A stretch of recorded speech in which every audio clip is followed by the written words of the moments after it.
आप देख रहे हैं चौहान वीडियोस और आज की वीडियो में हम बात करेंगे दिसंबर 2024 एग्ज़ाम के जो भी स्टूडेंट है जो कि एग्ज़ाम दे रहे हैं उनके लिए काफ़ी इम्पोर्टेंट अपडेट के बारे में।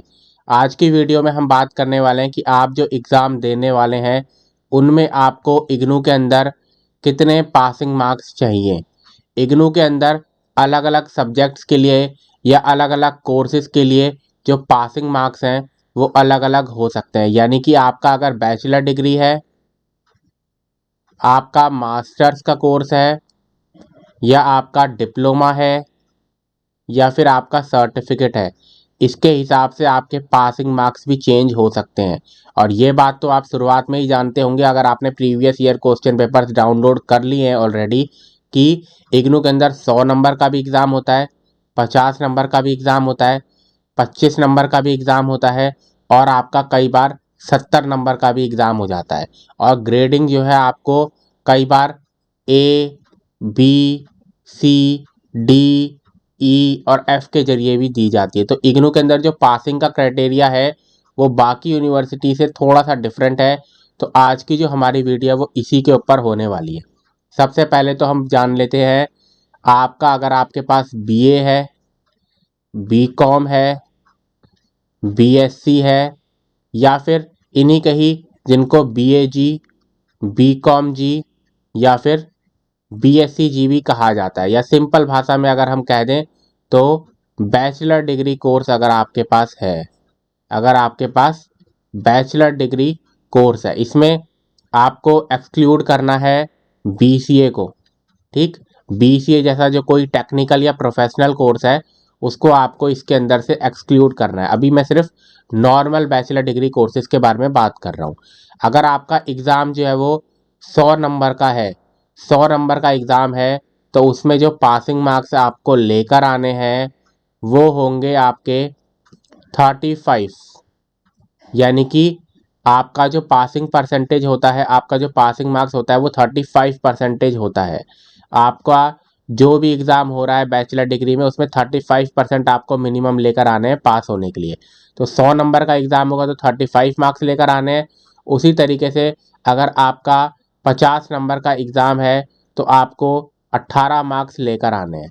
25 नंबर का एग्ज़ाम है तो आपको 9 मार्क्स लेकर आने होंगे अगर आप पास होना चाहते हैं। तो ये पासिंग क्राइटेरिया है जो कि अलग अलग जो बैचलर डिग्री के कोर्सेज हैं उनमें आपके लिए होता है। उसके बाद लेकिन आपका अभी मास्टर डिग्री भी बाकी है, और साथ में आपका जो सर्टिफिकेट और डिप्लोमा है वो भी बाकी है। तो उसके बारे में अगर हम बात करें तो मास्टर्स का कोर्स के बारे में सबसे पहले बात कर लेते हैं हम। उसमें आपका एमए आ गया है, एमकॉम आ गया है, एमएससी आ गया है। अब इसके अंदर जितने भी सब्जेक्ट है, चाहे एमए इंग्लिश है, हिंदी है, या फिर पॉलिटिकल एडमिनिस्ट्रेशन है, साइकोलॉजी है, सभी तरीके के एमए। ठीक है। उसके बाद आपका आ जाता है सर्टिफिकेट। सर्टिफिकेट में आपके जितने भी सर्टिफिकेट कोर्सेज हैं, चाहे वो पीजी सर्टिफिकेट हो, या फिर आपका फॉरेन लैंग्वेज कोर्स हो, या फिर आपका हेल्थ से रिलेटेड सर्टिफिकेट हो, तो जितने भी सर्टिफिकेट कोर्सेज है वो इसके अंदर आ गए। और उसके बाद है डिप्लोमा। अब डिप्लोमा चाहे जितना भी हो, चाहे वो 1 ईयर का डिप्लोमा हो, या फिर 2 ईयर का डिप्लोमा हो, या फिर पीजी डिप्लोमा हो। ठीक, तो ये सब के सब इसके अंदर आ जाएंगे। तो ये सारे के सारे, इसके साथ एक और चीज़ और ऐड कर लीजिए आप, जो कि ऐड करनी ज़रूरी है, वो है टेक्निकल या फिर प्रोफेशनल कोर्सेज भी कहा जाता है, जो भी आप कहना चाहें इनको। ठीक, ये टेक्निकल प्रोफेशनल कोर्सेज कौन से होते हैं, जैसे कि आपका बीसीए हो गया, आपका एमसीए हो गया। ठीक, उसके बाद एमबीए के बारे में हम अलग से बात करेंगे, एमबीए एक अलग केस है। ठीक, एमबीए के बारे में हम अलग से बात करेंगे। अब पहले इनका देख लेते हैं कि इनके लिए पासिंग क्राइटेरिया क्या है। तो इनके लिए जो पासिंग क्राइटेरिया है वो है 40% मार्क्स। यानी कि अगर आपके इनके सब्जेक्ट्स ले रखे हैं आपने, चाहे वो मास्टर्स का है, सर्टिफिकेट का है, डिप्लोमा का है, या टेक्निकल प्रोफेशनल सब्जेक्ट है, तो आपको 40% मार्क्स चाहिए पास होने के लिए। इसका मतलब क्या है, 100 नंबर का अगर आपका एग्ज़ाम हो रहा है तो आपको 40 मार्क्स चाहिए पास होने के लिए। ठीक, ध्यान में रखना, कई बार स्टूडेंट इसमें भूल कर देते हैं और इसी वजह से उनको लगता है कि उनको पास हो जाना चाहिए था, लेकिन वो पास नहीं हो पाते। 50 नंबर का अगर आपका एग्ज़ाम है तो आपको चाहिए मार्क्स इसमें 20 पास होने के लिए। ठीक, उसी तरीके से अगर आपका एग्ज़ाम है 70 मार्क्स का, 25 मार्क्स के नॉर्मली इन कोर्सेज में जो एग्ज़ाम होते हैं वो नहीं करवाए जाते, तो 25 की ज़रूरत नहीं है आपको। 70 मार्क्स का अगर होता है आपका तो उसमें आपको 28 मार्क्स चाहिए।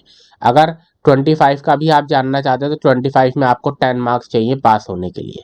तो ये है, क्योंकि आपको 40% मार्क्स चाहिए पास होने के लिए, तो ये है।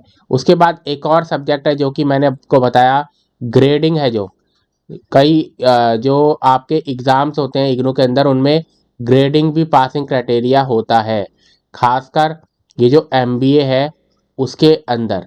तो इसमें किस तरीके से होता है, अगर आप पास होना चाहते हैं तो आपको grade A, grade B, grade C, grade D और ग्रेड ई तक आप पास होते हैं, यानी कि 50% मार्क्स आपको चाहिए पास होने के लिए इसमें।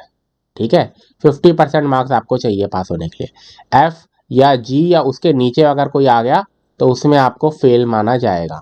बेसिकली आपको एमबीए का जितने भी सब्जेक्ट, जितने भी नंबर का एग्ज़ाम होने वाला है, उसमें आपको 50% मार्क्स चाहिए पास होने के लिए।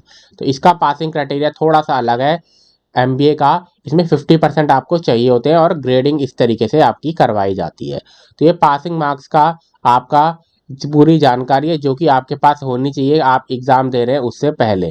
ठीक, क्योंकि आपका ज़रूरी है कि आपके पास सभी तरीके के कोर्सेज़ की जानकारी हो, चाहे वो आपका बैचलर डिग्री है, चाहे वो आपका मास्टर्स डिग्री है, सभी तरीके के कोर्सेज़ के बारे में आपको जानकारी होनी चाहिए। तो आज की वीडियो में इतना ही। वीडियो आपको पसंद है तो वीडियो को लाइक ज़रूर कीजिए, ज़्यादा से ज़्यादा शेयर ज़रूर कीजिए।